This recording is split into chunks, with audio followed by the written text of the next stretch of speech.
Ladies and gentlemen, welcome back to another episode of What's in Theaters show where we talk about movies, movie news, streaming, and do some trailer reactions. I'm your humble host with the most, Jeremy Stone, with a face for radio and a voice for print. So, happy Thanksgiving to you all. Happy you had a good turkey day, gobble gobble, and all that goodness. So, let's check this out. Amazon plans to spend 1 billion annually producing theatrical films. Amazon Studio announced plans to begin spending 1 billion annually to produce theatrical films, looking for an output of 12 to 15 movies a year. God darn. Try not to curse on this channel. This is going to be a kind of a lengthy article, so instead of listening to me jibber jabber and tripping over my words, you get to listen to Robo Voice. Amazon Studios is committing to spend $1 billion a year to produce films that will receive a theatrical release. The retail giant and its streaming service Prime Video have produced several films like Manchester by the Sea, The Big Sick, and Sound of Metal that received both critical acclaim and Academy Awards. While the streaming service initially struggled to compete with Netflix when it came to producing original series, it succeeded at bringing its film releases to the big screen with Manchester by the Sea running beyond expectations to gross over $79 million against its $9 million production budget. The studio has since helped produce the anthological Welcome to the Blumhouse film series and acquiring a number of tentpole projects, including Coming to America, The Tomorrow War, and Without Remorse. Now I want to pause it right on that part.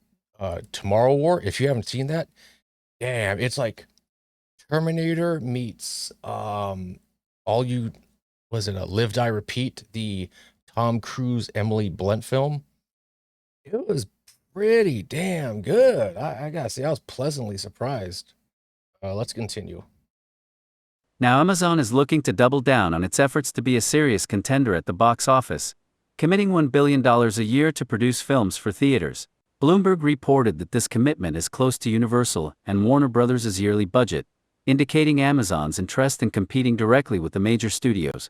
The long-term goals for the production company are to produce between 12 and 15 films a year, a pace set by the average studio's release schedule. However, Amazon Studios will release only a fraction of that many films next year, increasing the amount of releases over time. Now, Amazon has some pretty juicy IPs. James Bond, the one that really like tickles my tits, I don't know, is RoboCop. Now, I know for a while they were talking about RoboCop Returns, which was going to be a sequel to kind of like what Halloween 2018 did, where it kind of ignored 2 and Beyond. It was basically the sequel to the original one. RoboCop Returns was supposed to be the sequel to the 1987 one, where RoboCop was put into hibernation mode or cryogenic frozen, and then he's reawoken because crime is crazy, but it's supposed to be like 25 years later into the future. And it was supposed to be directed by Neil Blomkamp, who did Chappie Elysium and District 9. It never came to fruition, but that's the one where I'm just like, man, you're doing 12 to 15 movies a year. Give me one of them, better be RoboCop. I don't know who owns the rights to the Terminator franchise. I just can't think about the top of my head, because I know the Terminator and RoboCop were both, the originals were both produced by Orion. And if you actually look at the original RoboCop trailer, they actually have the Terminator soundtrack in the background. So I mean, Terminator versus RoboCop, kind of based off of the early 90s comic book. I'd be all for that. So let's continue with my beautiful robotic voice. In March 2022, Amazon acquired the famed film studio, MGM, in a massive $8.5 billion deal. Not only did this deal secure the streaming rights to MGM's massive catalog of films and television shows, but it also gives Amazon the rights to use any of these properties in future projects. Most notably, this gives Amazon the rights to create the next set of James Bond films, likely a significant motivator behind the acquisition. With Daniel Craig exiting the franchise after 2021's No Time to Die, it is the perfect opportunity for Amazon Studios to leave their own mark on the iconic franchise. Yeah, I think this, no, it's a little bit more. Let's keep going. MGM was one of the original Big Five studios during the early days of Hollywood, responsible for producing some of the most iconic films of all time. From Gone with the Wind to Rocky to Legally Blonde, the studio has been a major player in the industry for nearly a century, and its cultural significance is a factor in Amazon Studios' acquisition. Amazon's vision to revitalize MGM sets it in stark contrast to the other streaming services, all of which have been major industry disruptors.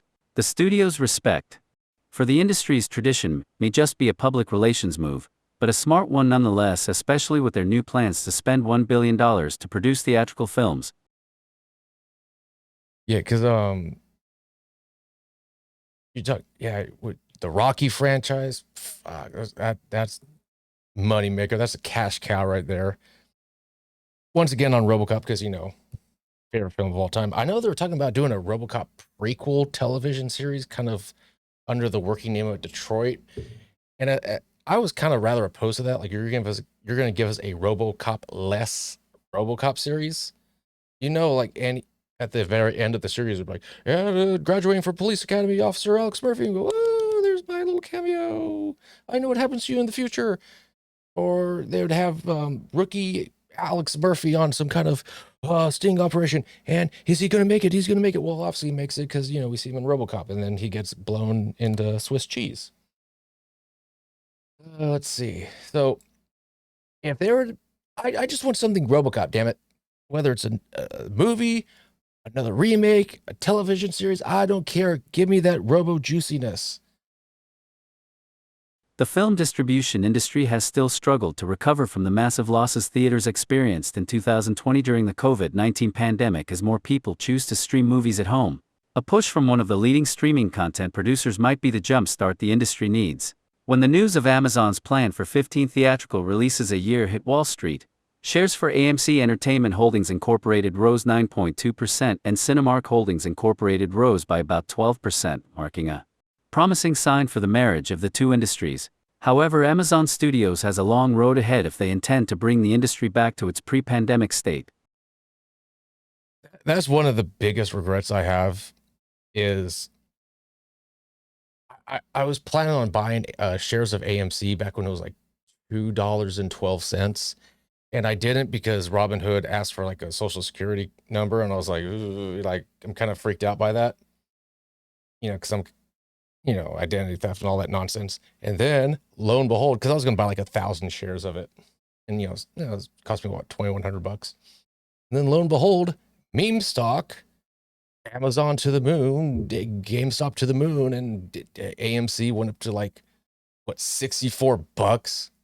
I'm just like, I lost out on $62,000 because I didn't have the balls to just go for it. And I was like, oh God, I wanted to kick myself in the teeth for that.